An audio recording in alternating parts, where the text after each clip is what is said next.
أعوذ بالله السميع العليم من الشيطان الرجيم بسم الله الرحمن الرحيم الحمد لله رب العالمين وبه نستعين وصلى الله على سيدنا محمد وعلى الطاهرين وعلى الله أعدائهم أجمعين.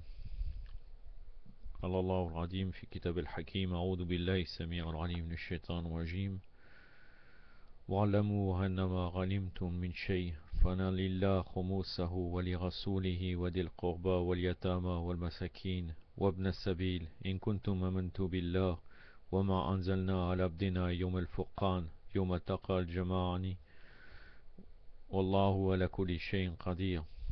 صدق الله العلي العظيم.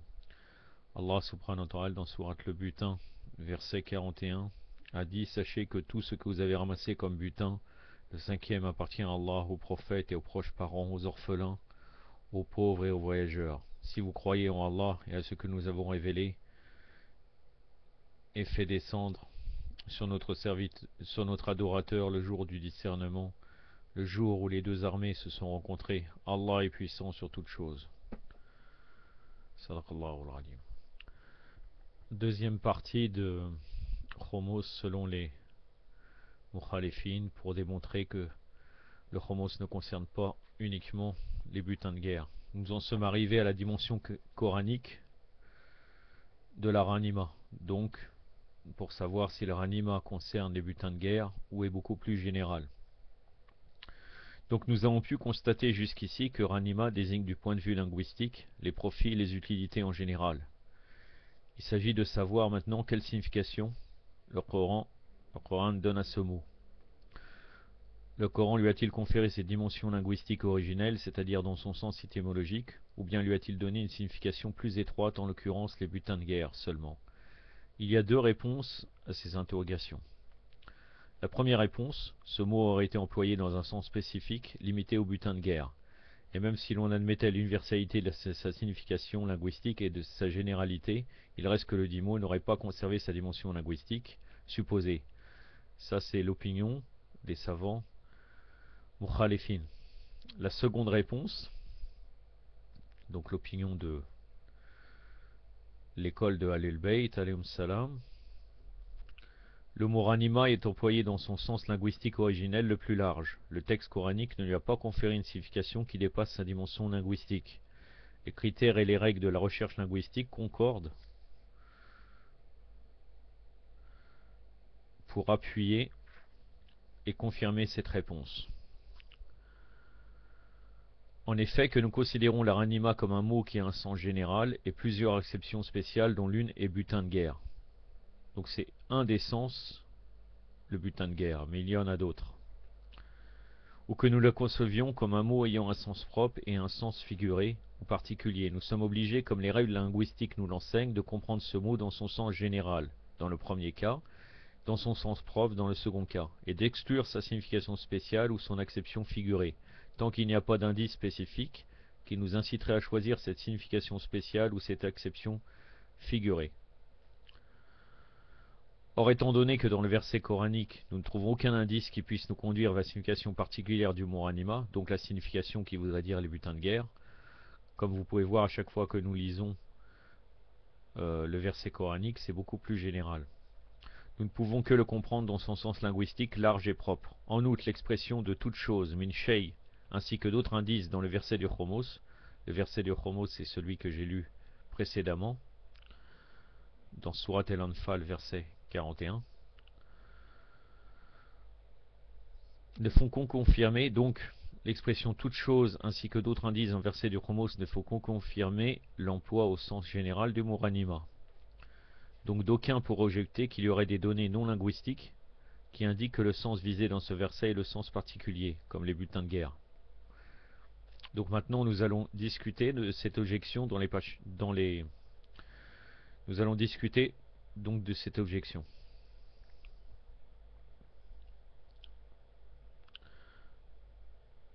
Donc le texte coranique et les circonstances de la révélation. Sans doute l'une des plus importantes données que les savants des écoles non chiites, des mukhalifin, non chiites humamites, invoquent à l'appui de leur thèse et les circonstances de la révélation. Ça veut dire qu'ils disent que la révélation, au moment où elle a été révélée, elle concernait des butins de guerre, les circonstances, comment ça s'est révélé à travers les circonstances. C'est-à-dire la nature des circonstances qui entouraient la révélation du verset du Chomos. Donc, ces savants, les savants Bakri, disent que ce texte a été révélé parmi d'autres textes à un moment où il se déroulait l'une des premières batailles de l'islam, et que l'ensemble de ces textes parlaient des péripéties de cette bataille. En l'occurrence, c'était la bataille de Badr, comme j'ai pu le dire en majorité pour la plupart des mufassirines, des commentateurs, c'est la bataille de Badr. Donc étant donné que le contexte du verset traite de la guerre et de ses données, le contenu du dit verset ne pourrait que traduire la promulgation d'un impôt dans le domaine de la guerre.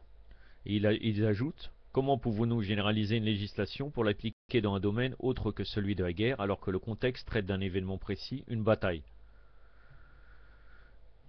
Or, cette argumentation est vraiment simpliste et trahit une incompréhension de la nature de l'exposé coranique. Par conséquent, elle ne saurait constituer un facteur qui nous empêche de considérer le mot ranima du verset de Chomos dans son sens général. En effet, le fait qu'une législation coranique soit liée à un événement particulier ne suffit nullement à la limitation de la portée de cette législation tant que le mot comporte un caractère d'universalité et de généralité. Une règle de la science des fondements, et le Rasoul traduit parfaitement cette vérité lorsqu'elle stipule que ce qui compte c'est la généralité du mot et non la particularité de la situation dans laquelle il est cité. C'est-à-dire peu importe comment le verset est descendu, ce qui compte c'est le terme qu'il y avait dans le verset coranique. S'il est général, il est général. On ne s'occupe pas de la particularité de la manière qu'il a été révélé. En effet, s'il est vrai que la plupart des législations coraniques ont été liées lors de leur promulgation à des événements particuliers ou individuels, il n'est pas moins vrai que dans la plupart des cas, leur étendue législative dépasse les limites particulières de ces événements. Par exemple, le verset d'At-Taqiyya a été lié à un événement individuel relatif à Ammar ibn Yasir. Oui, Ammar ibn Yasir, comme il avait perdu énormément de membres de sa famille, ses parents, ses frères et sœurs, quand il a été capturé par les associateurs, ils lui ont demandé de renier le prophète et de ne pas dire qu'il y a un seul Dieu. Et il l'a fait par taqiyya, mais au fond de lui, il était rempli de foi. Donc en fait, après, quand il était inquiet, quand il a été relâché par les mouchriquines, les associateurs, il est parti voir le prophète, sallallahu alayhi wa alayhi, et le prophète lui a dit: Ya Ammar, tu es rempli de foi de la tête aux pieds, car il avait gardé sa foi au fond de son cœur et il avait dit uniquement des choses verbales, alors que c'est ce qui compte, c'est ce qu'il y a au fond des cœurs. Allah subhanahu wa ta'ala, dans plusieurs versets, il dit qu'il juge le fond des poitrines. Donc dans cette circonstance particulière, après il y a le verset de Taqiyya, en disant que, comme quoi, si on est amené à renier alors qu'on a des risques, on peut le faire dans des circonstances bien particulières. Ce qui compte, c'est qu'il y a dans la foi. Je cite ce verset comme ça de tête en citant le sens général. Je n'ai pas le verset pour vous le citer, mais le verset dit ça en substance. Donc, par exemple, le verset de Taqiyya était lié à un événement individuel relatif à Ammar ibn Yasir, radhiyallahu et alayhi, mais personne ne saurait prétendre qu'il s'applique uniquement à lui. De même, le verset d'Al-Anfal est lié aussi à la bataille de Badr. Ça, on peut voir ça dans les références des Bakri, dans les circonstances de la révélation d'El-Nishapuri, page 172. Donc, le verset d'Al-Anfal, on ne peut pas le réduire uniquement à la bataille de Badr. Mieux, le contexte du verset du Chomos lui-même comprend des législations et des instructions militaires dont la portée générale et universelle est reconnue par tous les musulmans, bien qu'elle soit révélée à l'occasion de la bataille de Badr. Pour ceux qui veulent chercher, ils peuvent revenir dans les livres d'interprétation et de tafsir des différentes tendances islamiques et verront que c'est juste ce qui a été dit. Bien plus, enfin, si on voulait suivre la logique de cette argumentation qui veut limiter l'application du Chomos au domaine de la guerre sous prétexte que cette législation a été promulguée à l'occasion de la bataille de Badr, on devrait dire que le texte de cette législation concerne les bulletins de cette bataille seulement et non les bulletins de toute guerre. Inch'Allah, la prochaine fois, je traiterai de la dimension législative du mot ghanima. Puis par la suite, je vais vous dire ce que je vais vous traiter.